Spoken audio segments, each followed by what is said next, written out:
And then the match began. But well, in spite of all the dissuading, in spite of all the requests, and all, Orlando doesn't agree to, to withdraw his name from the match. So the match begins, and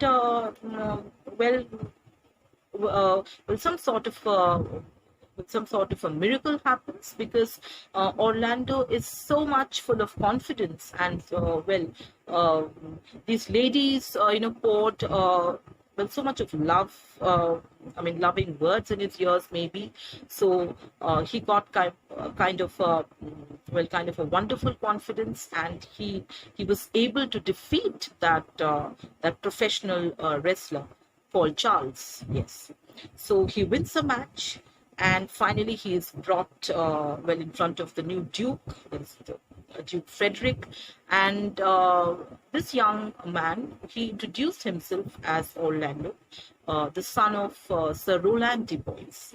Now, I had already told you in the last video that Sir Roland de Boys happened to be, late Sir Roland de Boys happened to be one of the most faithful courtiers and friends of Duke Senior, meaning Rosalind's father, the lawful Duke.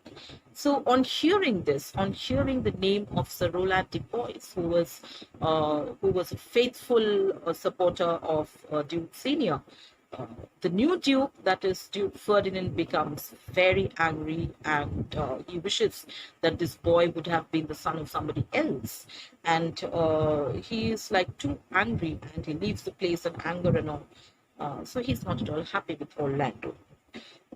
Meanwhile, Rosalind is very pleased with this piece of information that Orlando is the son of her father's faithful friend, Sir Roland de Boys, and she confesses about feeling and about falling in love with this young man, and they go and meet him secretly, and then Rosalind even gave him a chain from her neck, and said that had she not been out of fortune, she would have given him a more valuable gift.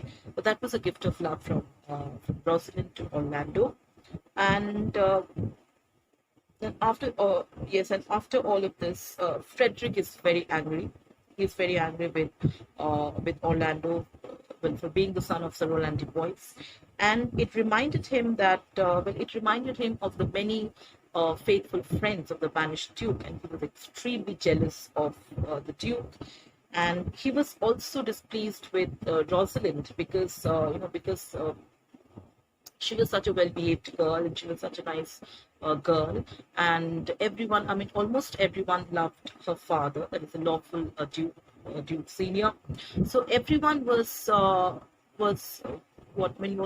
of praise for this girl, and they were also feeling a pity for her father, who was a lawful Duke. So all this made the new Duke, that is Duke Frederick, very displeased, and now he wanted to banish Rosalind from the palace, and that's what he did. He just goes ahead, and but firstly, he tries to put all the venom in Celia's mind, by telling her that only if Rosalind, only if she leaves this place, can Celia be appreciated by people, all around. So he tries to sow the seed of envy and jealousy in the mind of Celia, and he wanted, like he being the father of Celia, he wanted her to feel jealous about Rosalind, so that he can send her to the forest quite easily. But finally, that's what he does. He doesn't pay any attention to Celia's requests to let Rosalind stay with her in the palace, and he sends her. He banishes her from the palace. But yes, Rosalind is heartbroken, and she has to leave Celia. So even she decides to follow her father's footsteps and go back to the forest of Arden. And Celia after all her trials and all, she fails to convince her father, Duke Frederick, and she also decides to leave the palace along with her cousin sister.